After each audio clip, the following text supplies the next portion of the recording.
transferred from IUEA because Kamocha was much nearer to my workplace, Firebase, which used to be here. I also did a short course in leadership for 21st century at Harvard. I'm currently enrolled at the Southern New Hampshire University for further studies. I've had to put both my studies at Cavendish and SNHU on a hold according to, on account of my busy schedule and the ongoing persecution. But God willing and time permitting, I hope to complete those courses at the right time. By this time, I'm sure that the question on everybody's mind is why I was always moving from one school to another. Well, I have told this story many times, but let me repeat it right here. That my life was a hustle. Yes. My life was ghetto life. My life was a struggle. And I'm not ashamed of that. That is what made me the man I am today. My father had more than 30 biological children and many other dependents. And this put a lot of pressure on his finances. Actually, apart from the fact that my father considered me very brilliant, one of the reasons why he was desperate to see me skip classes and finish school was to avoid the cost of school fees. That is why it was good for him financially when I skipped classes. My mother too, in my formative years, was not doing so well, and yet she had 10 biological children and other dependents to look after, all by herself. So I found that I had to move from school to school because of school fees problems. Some well-to-do Ugandans may not understand this, but I'm sure the poor people, the ghetto people understand this kind of life. And I'm a real product of ghetto life. I am proud of this history because my greatest motivation is that. And I want to change the lives of these people because I understand their hustle. Finally, ladies and gentlemen, fighting a dictator is no simple task. You lose friends, you are stabbed in the back, you are persecuted, you are prosecuted, you are slandered, you are maligned, you are embarrassed, you are threatened, you are attacked from every corner. And yes, by every Tom, Dick, and Harry. While you are fighting for the oppressed, the dictator uses the oppressed people to oppress you. While you are still dealing with one thing, the regime brings another. While you conclude one battle, the regime is already manufacturing 10 more battles for you. And if you're not careful, you can easily faint and give up. But you must persevere, brothers and sisters. You must keep your focus. You must not lose your head. You must be tough. You must be solid. You must be ghetto.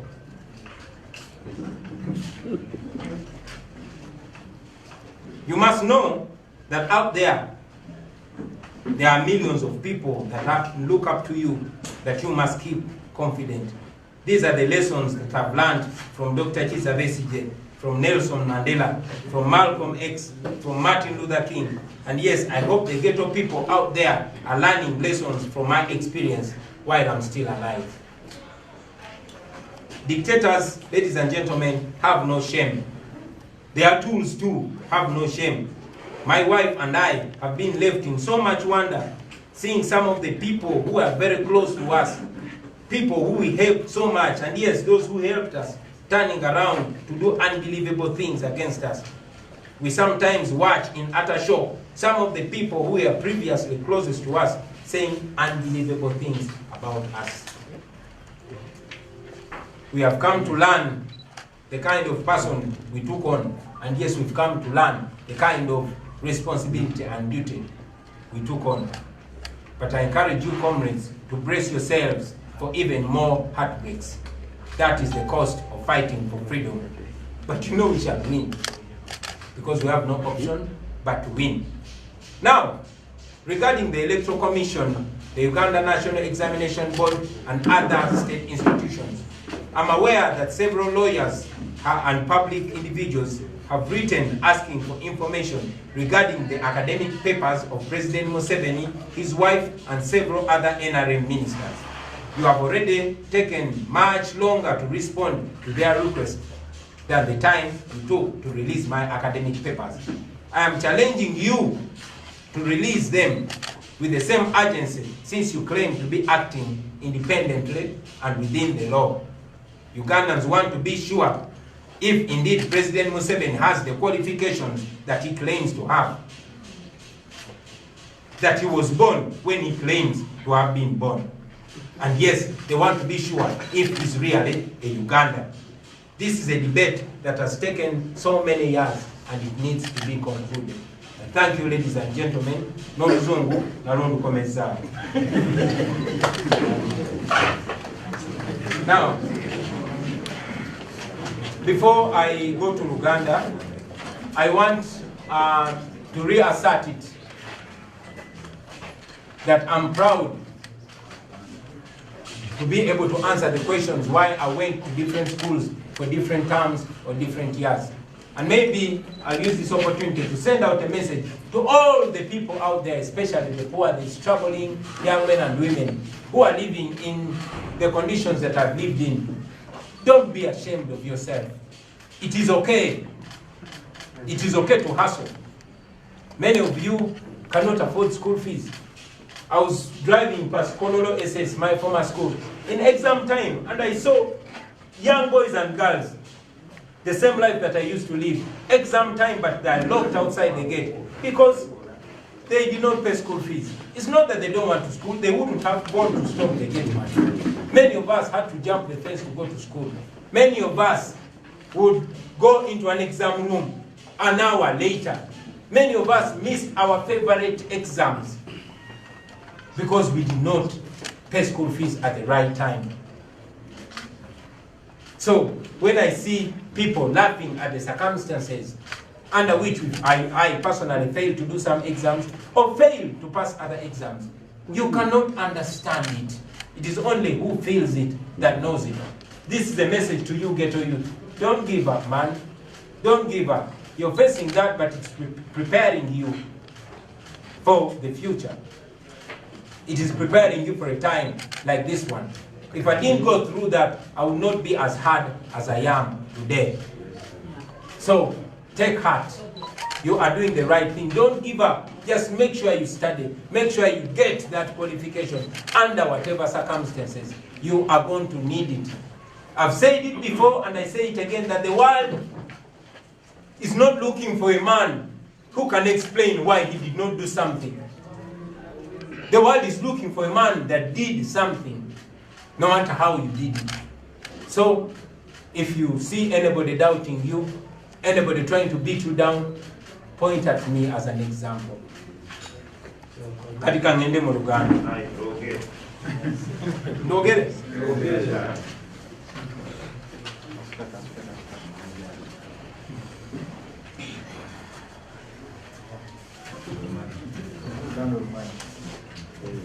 Alligator youth, you are the super youth.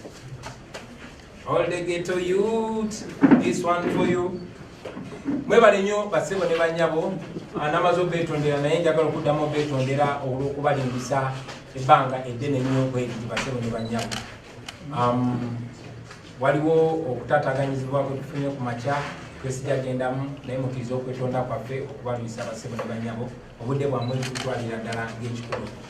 Era mu mbeera emu munzikirize bategeeze nti oba oliawo sandivuddeyo kwogera ku nsonga eno kuba ffenna tumanyi bino ebiboozi babireese kutaataganya revolution yaffe nakugezaako kutusala sipiidi naye kubanga era mmanyi nti waliyo bannaffe eyo abayinza okubanga emitima gyabwe gibenyise oba nga beeraliikiridde olw'ebyo ebiyitiŋŋana ebikwatagana ku kusoma kwange n'emyaka gyange. Ensonga lwaki nsazeewo zije eno ensonga naye ngirambulire mu kutebeekevu.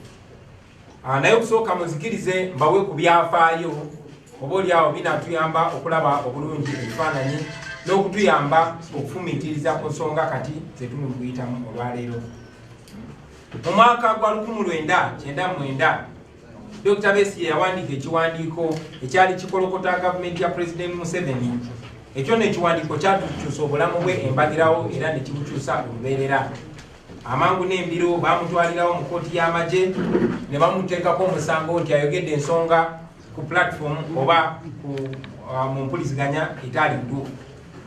Mu mwezi gw'Oktoba omwaka ogw'2000 bwe yalangirira nti agenda kwesimbawo okuvuganya ku bukulembeze bw'eggwanga, twali tulowooza nti oba oliawo ekiwandiiko kyafulumya kyamuleetera ebizibu, naye ate kino kyamuleetera nnyo ebizibu, kubanga okuva ku olwo yafugira ddala omulabe wa Pulezidenti Museveni n'ebitongole bya gavumenti byonna byonna ebisinga obungi. Mu mwaka gwa 2021 nga wakayita emyezi mitono nnyo ng'okulonda kuwedde, Dr. Besigye baamukwata era ne bamusaako omusango ogw'okulya mu nsi olukwe.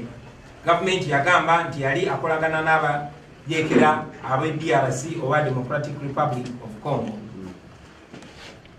Olwali okuteebwa okwewerera n'okutiisibwatiisibwa okwali kuteekeddwa ku bulamu bwe kwali kungi, yalina okudduka mu ggwanga n'agenda mu buwaŋŋanguse eyo gye yamala emyaka 4. Mu mwaka gwa 2005 bwe yakomawo mu Uganda okwesimbawo mu 2006, kampeyini zaali zakatandika ne bamukwatirawo ne bamusaako omusango ogw'okulya mu nsi olukwe, ne bamusaako n'omusango ogw'okukwata omukazi. Bwe baali bamusaako omusango ogw'okulyamu olukwe, bagamba nti yali akolagana n'abayeekera ba PRA era ne bagamba nti yali akolagana n'abayeekera ba KODI. Ku nsonga z'okukwata omukazi, gavumenti yagamba nti mu mwaka gwa 1997 emyaka 9 egyali gyayise, bagamba nti Dr. Besigye yali akutte muwala w'omu ku mikwano gye gwe bayitanga Joanita Kyakuwa. Wayitawo emyaka mingi, ekooti enkulu erekulemberwa omulamuzi John Bosco Katutsi yagoba omusango guno era neeraga nti byonna byonna bye byali bamutaddeko byali byabukuusa, byali byakugezaako kumukolokota nakumulima mpindi ku mabega. Kirajjukirwa nti musango ogwo gwe bateeka ku Dr. Besigye ogw'okukwata omukazi eyali amwozesa kati akulira akakiiko k'ebyokulonda omulamuzi Justice Simon Yabakama Mujeni. Jeno Kayihura yali nnyo musango ogwo, n'olwaleero Commissioner General akulira ekitongole ekisoloza emisolo Mwami Musinguzi Lujoki nabo bazanya paati y'amaanyi mu muzannyo ogwo gwe baali basibye ku Dr. Besigye. Mu 16 omwezi gw'11 omwaka 2005 Dr. Besigye ne banne bwe baali basibiddwako emisango egyo baatwalibwa mu kkooti enkulu okweyimirirwa. Omusango gwali kukyagenda mu maaso, abasirikale bamukwata mundu abaali tebali mu uniform naye nga bambadde ebyambalo ebiddugavu balumbagana kooti ne bagyetooloola era ne bawamba obusenge obwali bukwatibwamu abasibe abaali balindiridde okweyimirirwa.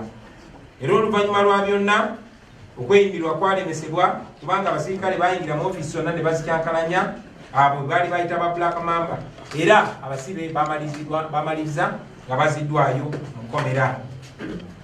Omwogezi w'amagye mu kiseera ekyo Major Felix Kulayigye yagamba eggwanga yaba Black Mamba baali bateekeddwa ku kooti basobole okukwata abo abasibe singa baba bateereddwa, basobole okugulwako emisango emirala mu kooti ey'amagye. Bannayuganda banyiiga ne balaga obutali mumativu ne basitula amaloboozi gaabwe, era gavumenti kyeyaddamu kwali kuwera nkuŋŋaana, kuwera kwekalakaasa na kuwera byonna byonna byali byogerwa ku muzannyo ogwo ku musango ogwo. Mwami James Nsababutuulo nga yali minisita w'ebyempuliziganya mu biseera ebyo yawera okwogera ku rediyo ku musango ogwo, era n'alabula nti rediyo oba TV obw'empuliziganya yonna eneesangibwa ng'eyogera ku nsonga eyo yali egenda kugibwako layisinsi yaayo. Omulamuzi John Bosco Katutsi bwe yawa okulagira kwa kooti ng'alagira balekeraawo okugulako emisango oba okubozesa Dr. Besigye mu kooti y'amagye, General Eric Mwine yazimmula ekiragiro kya kooti ekyo. Ekooti etaputa ssemateeka bwe yayongera nayo n'esala omusango ogwo n'eragira Dr. Besigye balekeraawo okumuwozesa mu kooti ez'amagye. President Museveni yavaayo n'abwera nga bwagenda okulwanyisa okusala kwa kooti okwo ng'akozesa amateeka ng'akozesa n'ebyobufuzi, era yagamba nti agenda kulonda abalamuzi abakolagana ne NRM bwe baba babeera ku ntebe y'abalamuzi mu kiseera ekyo.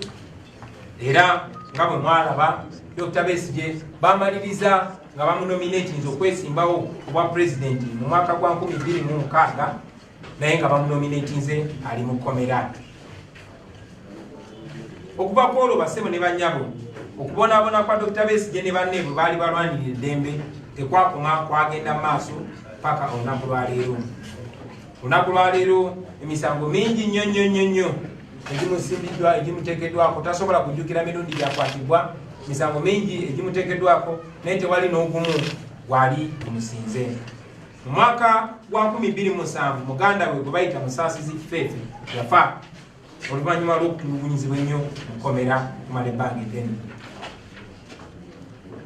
Bangi ku baganda baffe abalwaniridde eddembe babonyebonye nnyo, batulugunyiziddwa n'abalala bafudde.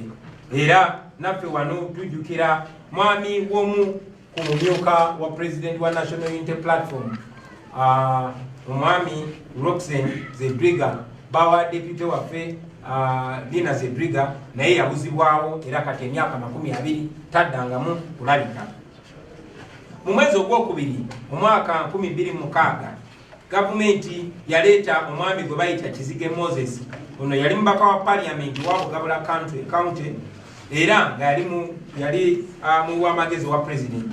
Oyo bamuleeta n'ateeka omusango ku Dr. Besigye n'agamba nti Dr. Besigye ono nga yali omusawo wa President Museveni mu nsiko, naye baleeta omuntu n'agamba nti ebipapula kweyayingirira essomero lya Kittantale Secondary School mu mwaka gwa 1969 byali bifu. Ekyo nno kikulage nti Museveni bw'aba asazeewo okulwanyisa omuntu yeeyambula buli kitiibwa kyonna n'obuntu bulamu bwonna abweyambula basibuliranya. Kyewuunyisa nti nno gavumenti yagenda ne mu kyalo kya Dr. Besigye neefunayo abannakyalo ne bajja bawe obujulizi bagambe nti ddala Dr. Besigye yali teyasoma era ebipapula byali yakozesa emyaka 37 egyali giyise nti byali bifu. Naye nga bulijjo gavumenti ya Museveni ebintu bino byonna byereeta tekiri nti eba eyagala omusango gukusinge, nedda baabagala kuswazaswaza, baabagala kumalira budde mu kooti, baabagala kuteeka kubuusabuusa mu bantu, abantu bakutunuulire nga babuusabuusa obwesimbu bwo. Ensonga endala gye njagadde okwogerako ekwatagana ku mbeera gye tuli mu kuyitamu olwaleero ye mu Desemba wa 2024. Mujjukira nti nno omulundi ekibiina kya FDC oba Forum for Democratic Change bwe bagezaako okuwandiisa ekibiina ky'ebyobufuzi, abantu bangi nnyo baawagibwa gavumenti ne bajja ne bagenda mu kooti ne bawakanya okwewandiisa kwa FDC ng'ekibiina nga bagamba FDC kibiina kyabayeekera. Baleeta ensonga nga basimbye ku kabonero ka FDC ku mibala gyayo ne ku bintu ebirala ebyali mu FDC. Era oluvannyuma lwa byonna mujjukira nti omusango gwateekebwayo nga bagezaako okulemesa FDC okunominatinga bakandidate. Bannayuganda bannange, nfubye okutottola bino byonna ebyafaayo okusookera ddala nga njagala baganda baffe abato mu myaka abaali abato ennyo bino ebintu nga bibeerawo basobole okumanya ekibadde kigenda maaso mu ggwanga lyaffe. Njagala bamanye ebyafaayo by'ensi yaabwe, naye era njagala bamanye nawa bwe tuli basebo ne bannyabo. Njagala okubasaba abasobola mugende musome akatabo ka Dr. Olive Kobusinge ke bayita The Correct Line, oba musome akatabo ka Daniel Kalinachi ke bayita Kizza Besigye and Uganda's Unfinished Revolution. Mujja kutegeera Museveni yaani bwe tuli mu kulwanagana naye. Mujja kutegeera omuyeekera eyawamba ensi yaffe oluvannyuma lw'okukulembera olutalo lwatirimbula bamaama baffe ne bataata baffe. Olunaku lwaleero nga tufugira ku mudumu gwa muntu mujja kumutegeera bulungi. Kiba kirungi nnyo ne tutegeera omuntu gwe tudiringa naye, kijja tuyamba nnyo naffe okumanya stepu ze tulina okuteekenga. Ekyokubiri, njogera ku bino ebintu okussa ekitiibwa mu abo abatusookawo nga Dr. Besigye ne banne abaakulembera mu lutabaalo luno naffe ne batuwalo okumanya nti Museveni alwanyisibwa. Ate Museveni naffe tulina okukakasa abanaddako nti si kulwanyisibwa bulwanyisibwa, naye Museveni awangulibwa.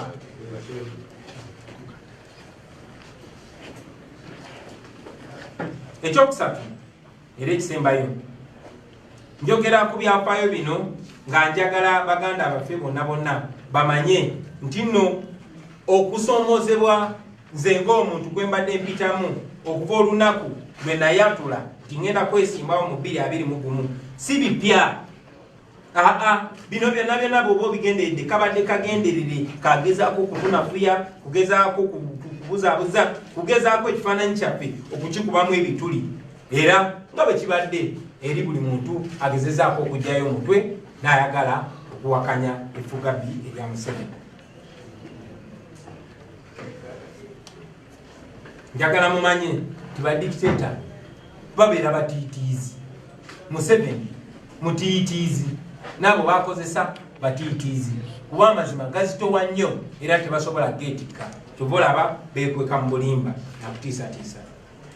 Bannakyemalira bonna kyebasooka okukola oba ogendedde mu byafaayo n'otunula, basooka kugezaako kuwanguzi oba kusikiriza abo ababawakanya babeegatteko, naye kukigaana ng'olubajjayo eryanyi lyonna. Era Mukama bw'anaaba ampadde obudde n'obusobozi mu biseera eby'omu maaso, nja kubayo ate mbatotolere bantu bameka na mirundi emeka gavumenti ya Museveni gyesobodde okuntuukirira oba gye yafubwa okuntuukirira, baali bakyasobola okuntuukirira nga bagezaako nange okumpa ku ezo zibbiliyoni ze babbye ku bawi b'omusolo, bagezeeko okundongowaza nange okunteeka ku sayidi yaabwe.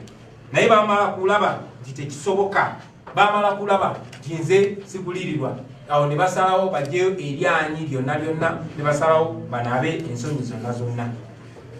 Naye ng'ojjeko ekyo baganda bange, njagala mmanye nti bannakyemalira ekyokulwanyisa oba wiponi gye basinga okukozesa ate ekyennaku ge mateeka.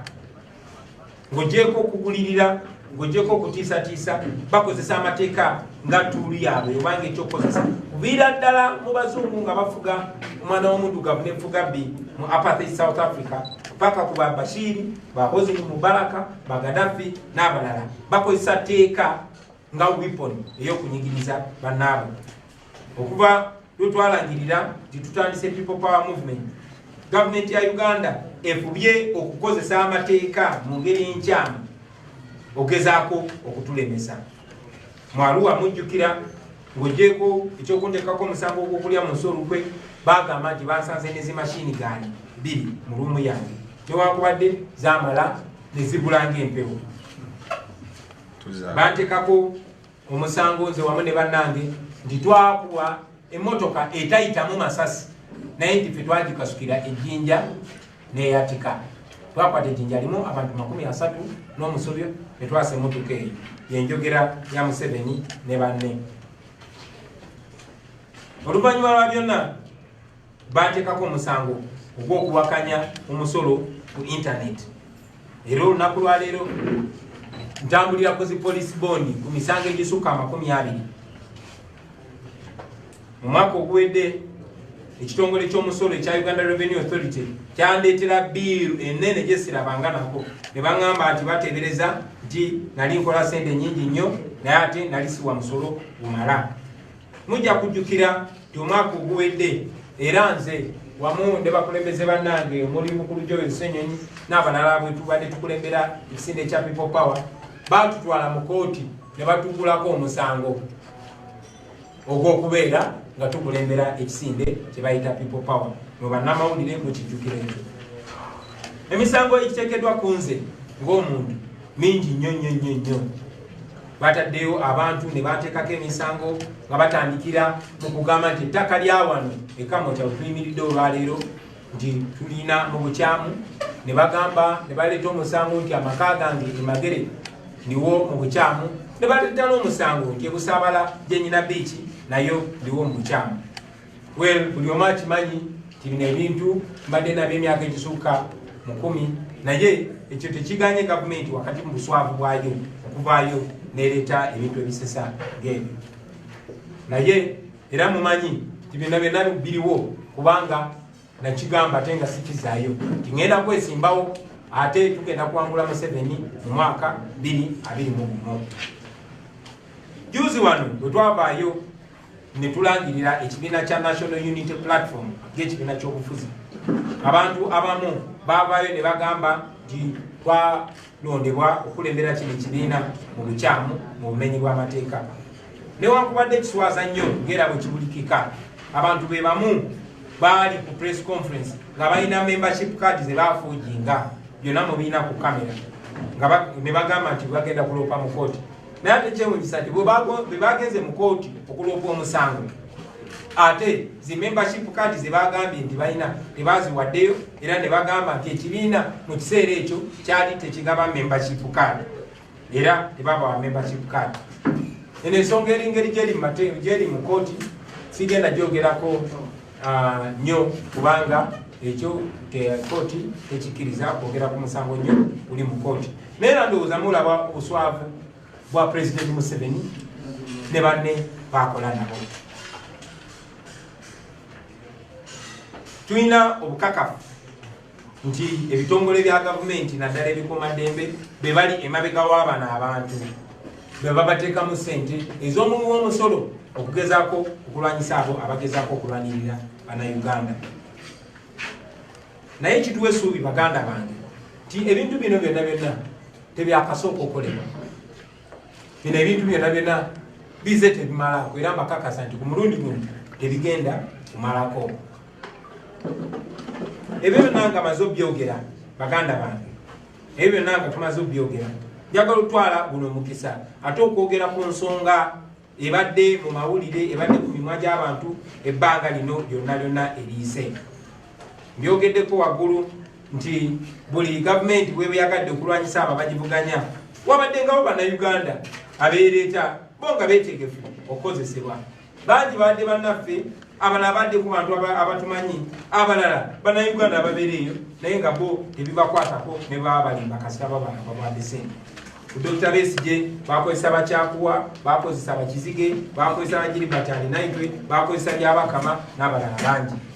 Kunze muze mubalaba bwe bakozesa era nga abalala nabo bakyajja. Naye njagala obbakakasa mmwe basajja mmwe nti amateeka gali ku ludda lwaffe, Bannayuganda bali ku ludda lwaffe, ne Katonda ali ku ludda lwaffe. N'olw'ensonga eyo tujja bawangula buli kabaadi ke muleeta.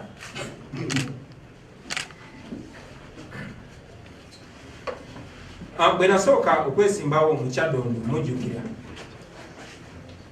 bangi nnyo bagezaako okutulwanyisa nga batukubamu ebitu, naye kyabakola bubi nti tebamalako. Kati olunaku lwaleero bazze nga bawakanya buyigirize bwange, nga bawakanya n'ebirala ebyo. So njagala kino poze nakyo okiteeka mu butongole nti bannange mu ggwanga eritambula obulungi, mu ggwanga erikulembera obulungi, abakulembeze balina okuteekebwa okubibwamu ttooki. Abakulembeze balina okubibwamu ttooki. Tewali mukulembeze alina kugamba nti talina kubuulirizibwako. Nange kennyini buli mukulembeze alina okubibwamu ttooki, buli mukulembeze alina okubuulirizibwako. Naye ngera bwe nze mbannyonnyola bw'ogoberera bino ebya Museveni, kuno si kubuuliriza. Kuno kugezaako kunafuya, kuno kugezaako kulima mpindi ku mabega.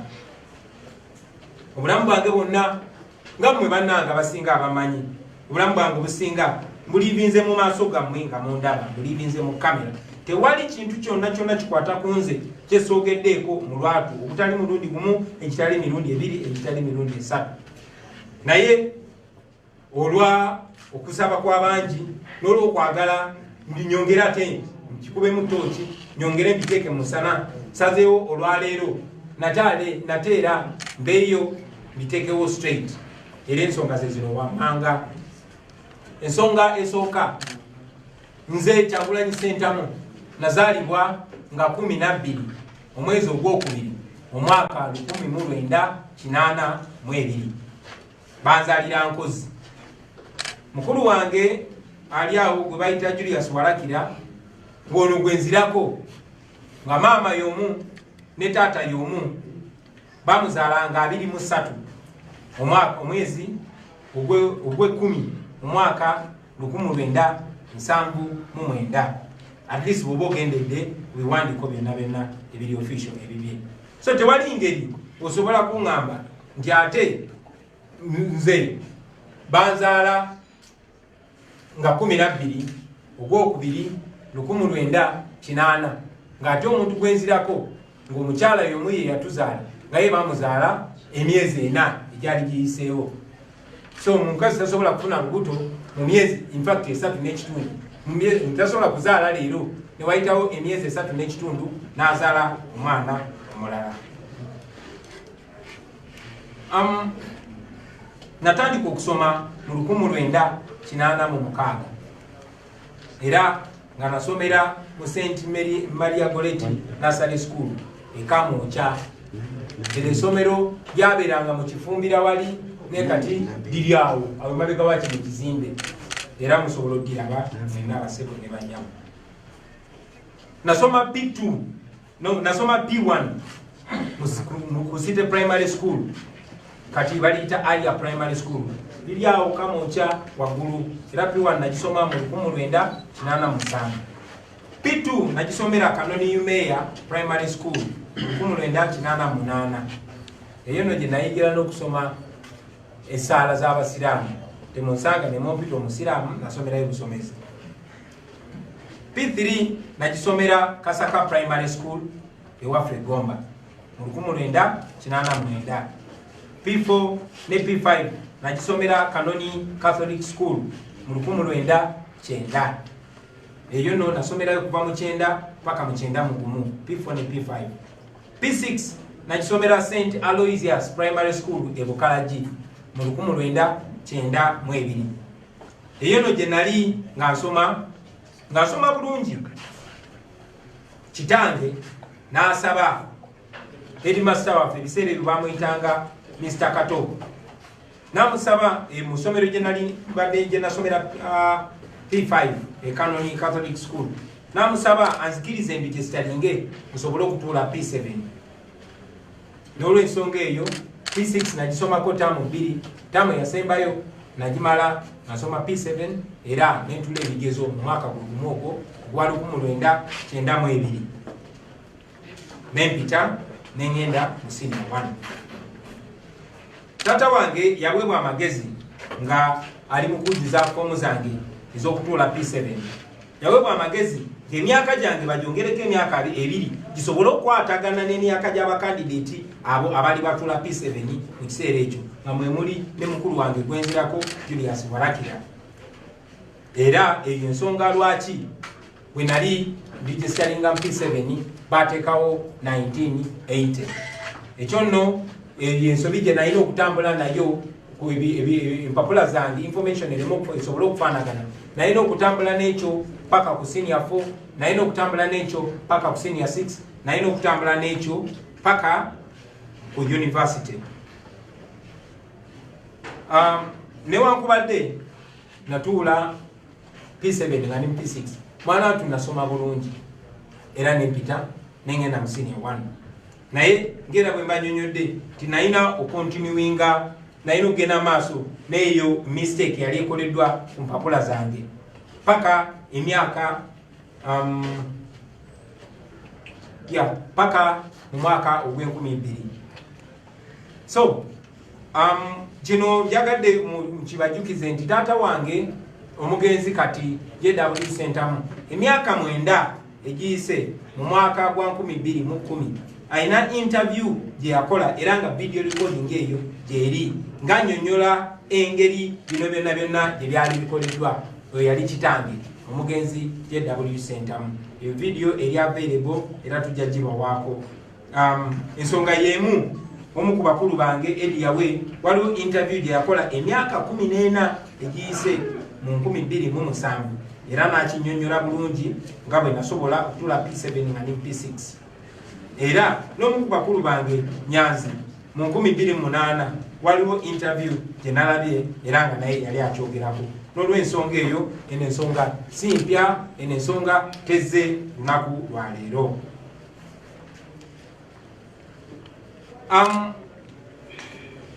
Lwali nali nyina okufuna passport nga maze okula bwe naweza emyaka 18 nga ze netegerera.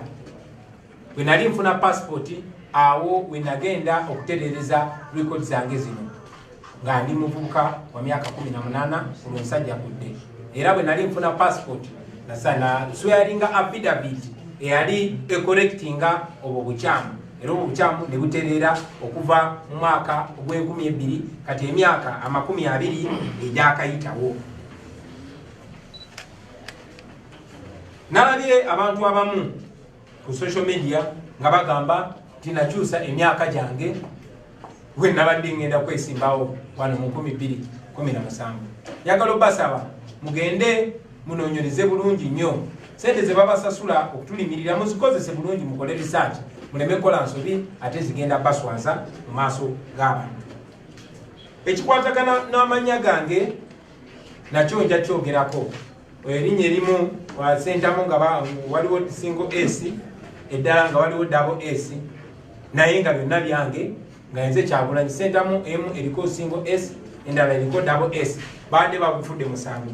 Naye njagala okubategeeza nti nayo neyo ensonga twagitereeza mu 2017 we nali ngenda okwesimbawo obubaka bwa parliament.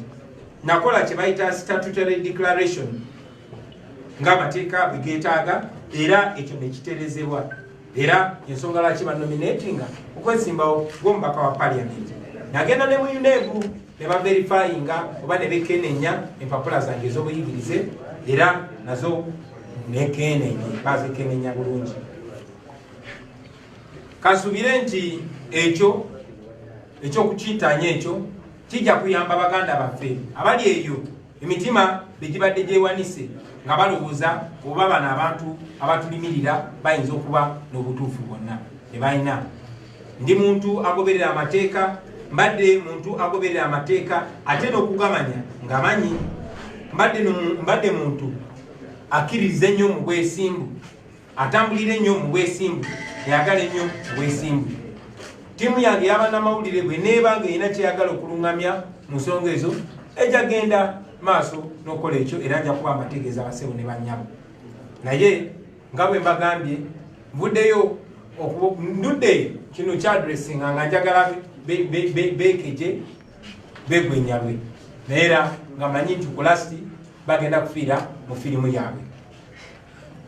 Kati katuddeyo kusoma kwange tekunaggwayo. Twakomye nga maze P7 nga ngisomedde mu masomero 7.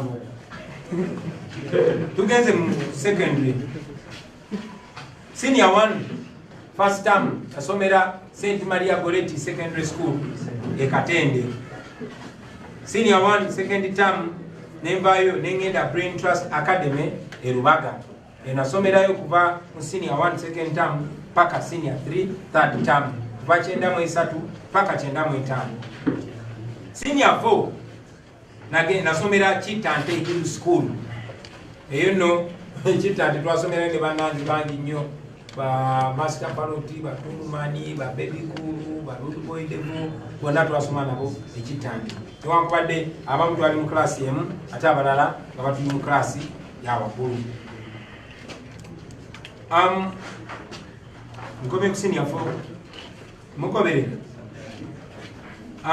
Senior 5 first term nagisomera ku Alliance Advanced Secondary School e Kamoncha ogwali mwaka gwa 97. Senior 5 second term nengenda Lubiri Secondary School wena ninzeyo mu boarding.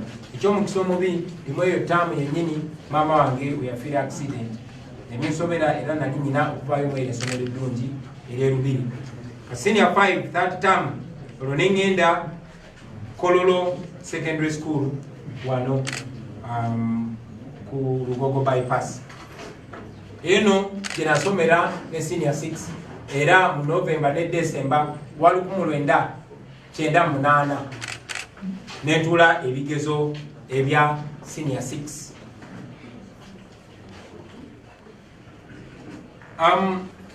Bwenavaawo naweebwa ekifo e Makerere University era ngaawo nali mpeereddwa ekifo okugenda okusoma degree Bachelor of Arts in Social Sciences mu 1999. Nasoma omwaka ogwo twasoma n'abantu bangi nnyo ab'ebitiibwa nja kuba mbogerako gye bujja era ngaawo nali nkola amasomo erya anthropology erya political science n'erya economics naye omwaka ogwo gwennyini nga gugwako nayina okudropinga out kubanga baali bampadde ku private sponsorship twasasulanga ndowooza emitwalo nga 45 buli semester ezo sente zaali nyingi nnyo nasobola ndowooza kusasulako semesters 2 n'abaali banyambako banyanzi n'abalala nga yala zitandise okubakuba nga sobola kusasula kosi yange era nayina okudropinga out kubanga nali njagala nnyo okusoma naye nga sirina sente ate ng'ebiseera ebyo interest yange mu music yali erinnya ennyo ne mu drama nagenda ne applyinga buto e Makerere ne applyinga for government scholarship kubanga ebiseera ebyo nali mu kunoonyereza kwange bangambye nti ku department ya music dance and drama waliwo abajja direct naye ate waliwo n'abalala ng'ogenda n'okola practical exams nagenda nekola practical exams era nempita era bwe nayita bampa ekifo ku government scholarship Makerere University mu mwaka ogw'2002 era nensoma ne bantikira mu mwaka ogw'2023 e Makerere University ne diploma ya music dance and drama kati awo nezira ku street nensoka nenkubayo emyaka gyange nga 13-14 nga nsoma bya ku street tunaba tutuza okubanyonyola ku buyigirize bwange bw'oku street ja kubanyonyola banyonyole n'ensonga lwaki abamu bampita fada abamu bampita generaali naye eyo street education nga bamaze okuyitawo akabanga mpozi n'ekirala kinsanyusa nti okusoma kwange kuno kwonna nakusomera mu light era abantu bangi nnyo benasomanga nabo mikwano gyange bangi bandaba olwaleero era nina essuubi nti bangi nnyo benasoma nabo ate nga mulimu ne ba public figures bangi kakasa tibajja kuvaayo nabo bawa obujulizi ku bino byenjogerako nga bikakase ti byonna byenjogera bituufu naye nanga bwe mumanyi baganda bange kyoluvannyuma lwa byonna nga mumaze okutuwagira naffe twesobola kati nga ne sente z'okusasula tuition tekyali kizibu naddayo ku ssomero mu mwezi gwa August 2016 nagenda nensaba ekifo era ne bampa okusoma degree yange endala ey'omumateeka gye bayita LLB mu university gye bayita International University of East Africa e Kansanga wayitawo emyezi mitono Cavendish University nayo negulawo law school wane Kamocha ate engeri gye nali nkolera wano nga te wano Kamocha kumpi nagenda nensaba ekifo nenkola transfer okuva International University of East Africa nezija nsome amateeka era nga mbadde mu mwaka gwange gwakusatu nga nsoma degree yange y'amateeka naye olw'embeera gye tuyitamu olwaleero n'okunyigirizibwa n'okugobererwa mu mbeera yonna mbadde nina okukola ki nali nina okuyimiriza okusoma kwange okwo basimu ne banyamu pozi kambategeeze nakolayo ne short course gye bayita leadership for 21st century eyo nga nagisomera Harvard olwaleero era nina course gye ndi mukola at the South ku university bagiyita South New Hampshire University mu America naye era nga bwe mbategeezezza nti okusoma kwange okwo mbadde ate nyina okuyimiriza tumale okujjako Bosco doke nzireyo ebyo banantikira nga ndi mu State House saawa zino kakasa nti bangi kumu muli mu kwebuuza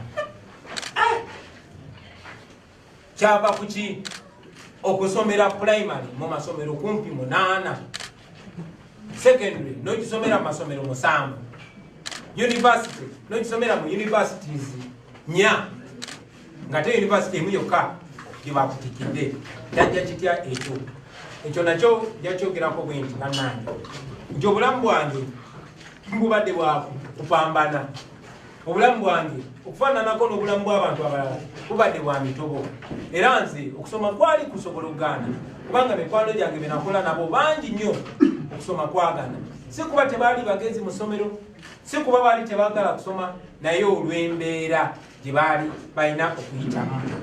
Okugeza nze taata wange yalina abaana abasukka 30 nga talina n'abaana abalala balabirira, kwegamba ngu famire abaana be tusukka 40.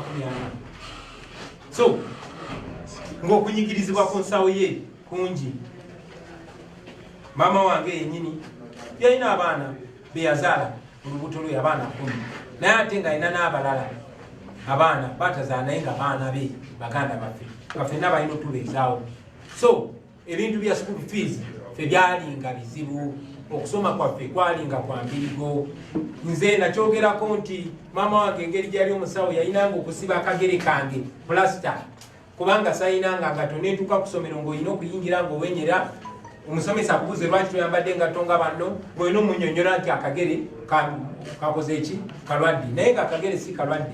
Era olumu nabanyumizaako nti omusomesa yansanga nze yazaawenyera nga ate nsamba omupiira ku lunch time, nagamba akagere kawonye bwe namulengera era nenziramu nempenyera. So bwebwo obulamu nze bwe nakuliramu, siswala kukyogerako kuba obwo bulamu bwanfula kitenge. Era manyi nti abaana bangi nnyo eyo mu ghetto abayise mu bulamu bwe butyo bungi, n'abalala abali mu kuyitamu. Tekiswaza okubanga otoba mu mbeera eyo, kuba nze mbagamba nti ensi enoonya oyo omuntu akoze ekintu n'akiggusa, so si oyo annyonnyodde nti kyannenye kubanga ndi wano kubanyonnyola nti nakikola ne mmalako mu bugubi obungi ennyo, so si nti mu bugubi obungi ennyo nalemererwa. Nedda, ffe tetugenda kulemererwa basebo ne bannyabo. Manyi nti bangi nnyo kuba naffe abaloodi abaafuna omukisa ne basoma bulungi nnyo, mbayozayoza, Katonda yabaagala. Naye oba oli awo abo tebasobola kumanya kyenjogerako, naye nga Buju Barton bwe yagamba, he who feels it knows it. So eyo embeera gye tuyise mu baganda bange. Mpita nnyo awo Kololo SS nensanga abaana babaavu nga bali ku geeti, kyokka bannaabwe eri munda bali mukola bigezo, naye nga bano bo bali ku geeti balemeseddwa okuyingira munda. Batambudde, oba oli awo atambudde kuva Mpererwe najja ku ssomero kubanga ayagala okusoma, naye ng'embeera temukkiriza mu mbeera eyo. Bangi nnyo bayingira mu bigezo nga n'obudde bwaweddeyo dda. Nze omu ku abo abaana abaabeeranga ebweru ne beegayirira, oba oli awo n'oyita kitaawo oba mukulu wo n'annyonnyola baasa oba n'annyonnyola omusomesa bakukkirize osobole okukola ebigezo. So n'okunnyonnyola n'okusanga nti oba oli awo ebigezo ebimu twabikola nga bwe twali tulina bikola, oba oli awo singa embeera yali esingako obulungi, singa twasoma bulungi. Eyo nno yemu ku nsonga lwaki nfiirawo okulaba nti tewali mwana wa ghetto abeera mugezi naye ate n'alemesebwa mu mbeera eyo. Ensonga lwaki nfiirawo ndabe nga tuyitereza, kubanga bye nayitamu si buli omuntu asobola okuyitamu n'atuuka olwaleero ng'alina ebisanyizo ebyo. Embeera ebeera ng'eriwo okulwanagana naawe omwana wa ghetto. So mwe batoto ba ghetto, mwe abali mu byalo, mwe abali mu ssomero obunyomebwanyomebwa, temwenyooma bakyali bange. Bulijjo mbagamba nti batukasuka kulalira naye twadda na birimba, batuzaala ng'ensobi naye twafuuka ensonga. Kati bwe ndaba avudde mu ghetto mulaba ng'ekimuli ekimeze mu nkokoto, one yakola ng'eyo mu wino yazimbye zaako eryebo. Ebigambo oba owulira biwakanya eyo mulage ku Kyagulanyi yenze ebyo bintu bya ddala. Owulidde? N'ekirala baganda bange nga maliriza, njagala nnyo nnyo mujjukire nti olutalo lwe tulimu si lwangu, obanga owakanya oba olwanyisa dictator agenda kukola buli kimu, era suubira nti buli kimu ojja kifeesinga muganda wange. Guno si mulimu mwangu, tujja kufiirwa emikwano, oba gwe awakanya dictator ojja kufiirwa emikwano, ojja kuliibwamu enkwe, ojja kunyigirizibwa, ojja kusibibwa mu makomera, ojja kwogerebwa amafuukuule, ojja kuswazibwa, ojja kutiisibwa, ojja kulumbibwa mu buli koona. Bajja kukozesa abantu bw'oba obadde omanyi nti bakwagala nnyo bakulumbagane, naye lemerako muganda wange. Ogwo gwe muwendo gwe tulina okusasula nga tulwanirira eddembe. Ogwo muwendo ogusasuddwa, kuba abamu basasudde na bulamu bwabwe. Mpozi njagala mujjukire mwenna abali eyo nti abantu bangi miliyoni na miliyoni abayise mu bulamu ng'obwaffe, abantu abayise mu bulamu ng'obwange bali ebitundu ebisukka mu 8 ku buli 100. Abo bwe mulaba abavuga boda ne degrees abo, abo bwe mulaba abameidi, abo bwe mulaba ku zi washing bay, si busiru, si butayagala kusoma, si butasobola, no, naye embeera ebateekeddwako naddala abo ababakulembera, embeera ebatadde mu mbeera gye balimu kati. Era kyekitulwanyisa emisana n'ekiro tulabe nga abaana baffe tebayita mu mbeera gye tuyiseemu, kubanga tetuli sure bye banaaba mu mbeera eyo banasobola okumalako ngaffe ababazadde twamalako. Ekimpa essanyu nti nze endiga zino lesoni ziyigidde ku bantu nga ba Dr. Besigye, nga ba Mandela, nga ba Malcolm X, nga ba Martin Luther King. Era kansubire nti abaana abageto abali eyo nange banandabirako era ne bantwala ng'ekyokuyiga naddala nga nkyali mulamu. Njagala kumaliriza baganda bange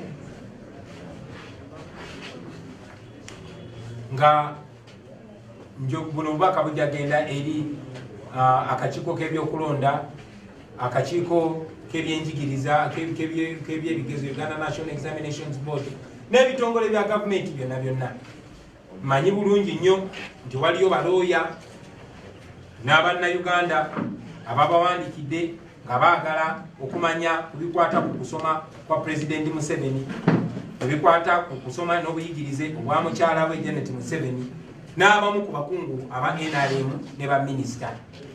Mubadde bangu nnyo okuwaayo ebiwandiiko byange byonna, era njagala okubasoomooza bwe mubanga ddala mugamba nti temulina kyekubira, bwe mubanga mugamba mugoberera amateeka, njagala okubasoomooza okuvaayo muweeyo ebiwandiiko ebyo ebikakasa nti Pulezidenti Museveni ayina obuyigirize obwetaagisa. Njagala okubasoomooza muveeyo mulage nti Pulezidenti Museveni obuyigirize bwayogerako ddala bw'ayina. Njagala okubasoomooza muveeyo muleete ebiwandiiko ebikakasa nti ddala emyaka Pulezidenti Museveni gy'agamba gy'ayina. Era njagala okubasoomooza okuvaayo okakasa nti ddala Pulezidenti Museveni Munnayuganda nga bw'agamba. Ebyo amaze obyogerako, ebirala nja kulindirira ebibuuzo byammwe basebo ne banyama. Mwebale nnyo, mwebalire ddala. Mpozi ngenda basaba obaolyawo nga tetuna nga sinaddamu bibuuzo.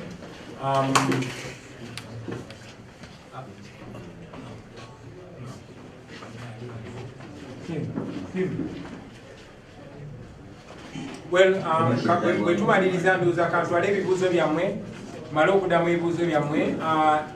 Videos ezimu ze mbadde njogerako nga eya mukadde wange newankubadde yatuva ku maaso emyaka 5 egiyise, naye ebyo ebigambo yabyogera emyaka 9 egiyise, nabyo kijja kukola bulungi mu biwulire, obaolyawo n'ebirala byonna bijja biteeka ku social media basebo ne banyawo. Bw'ati tewali bibuuzo sobola ogenda.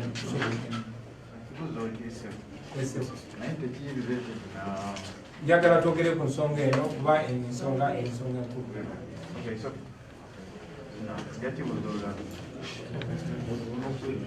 Mulabika nga batalina kibuuzo kyonna. Munyonyose. Mwebali nnyo, mwebalire ddala. Kambasabe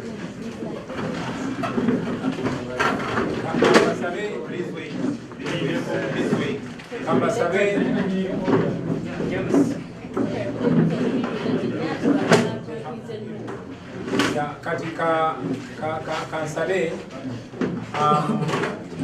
waliwo video gye twabadde timu yaffe gye badde yagala okulaga abannamawulire. Simanyi oba munaatandika kamera zange ne zigitunuulira oba asobola ogireeta eno.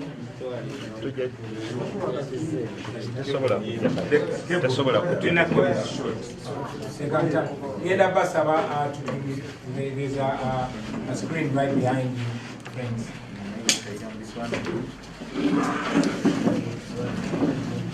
Funa ku maama w'omugenzi Magwetsi Nalunkuuma Ssentamu. Omwana oyo yali mukalabakalaba yateganya nnyo mu bigambo byakwabula nti ate aluddewo nga talina yavula oba okutambula. Kale omwana bwe yeemalirira ku ttaka ne mulaba nze mwennyini nga mwana oyo ajja kuba mulungi. Oma maama wakumeka? Wa 11 baana abalenzi, nina abaana aba 31. Kakati ne kakula nga mwana mulungi wa mpisa nnungi, ne kakula nga kakujjukujju kagezigezi nga Bobby. Robert yazaalibwa ng'omwana nga mufuna ku maama w'omugenzi Magweti Nalunkuuma Sentamu. Omwana oyo yali mukalabakalaba yateganya nnyo mu bigambo byakwabula nti ate aluddewo nga talina yavula oba okutambula.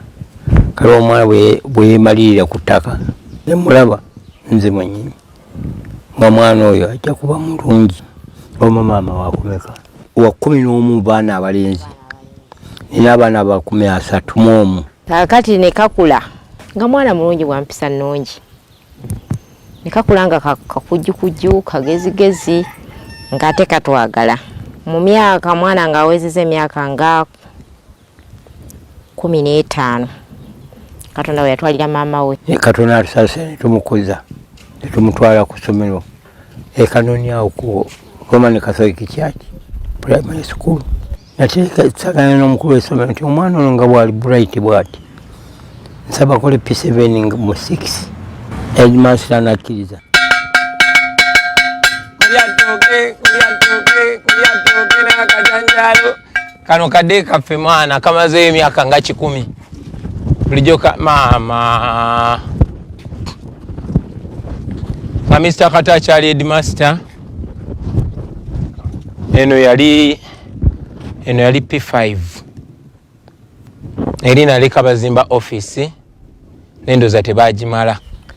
Robert bwe yagenda mu masomero ga waggulu yakola dda bulungi, naye ng'anyumirwa nnyo ennyimba ezibeera ku leediyo ku azikwata bukusu n'aziyimba nazimba azina n'okuzina.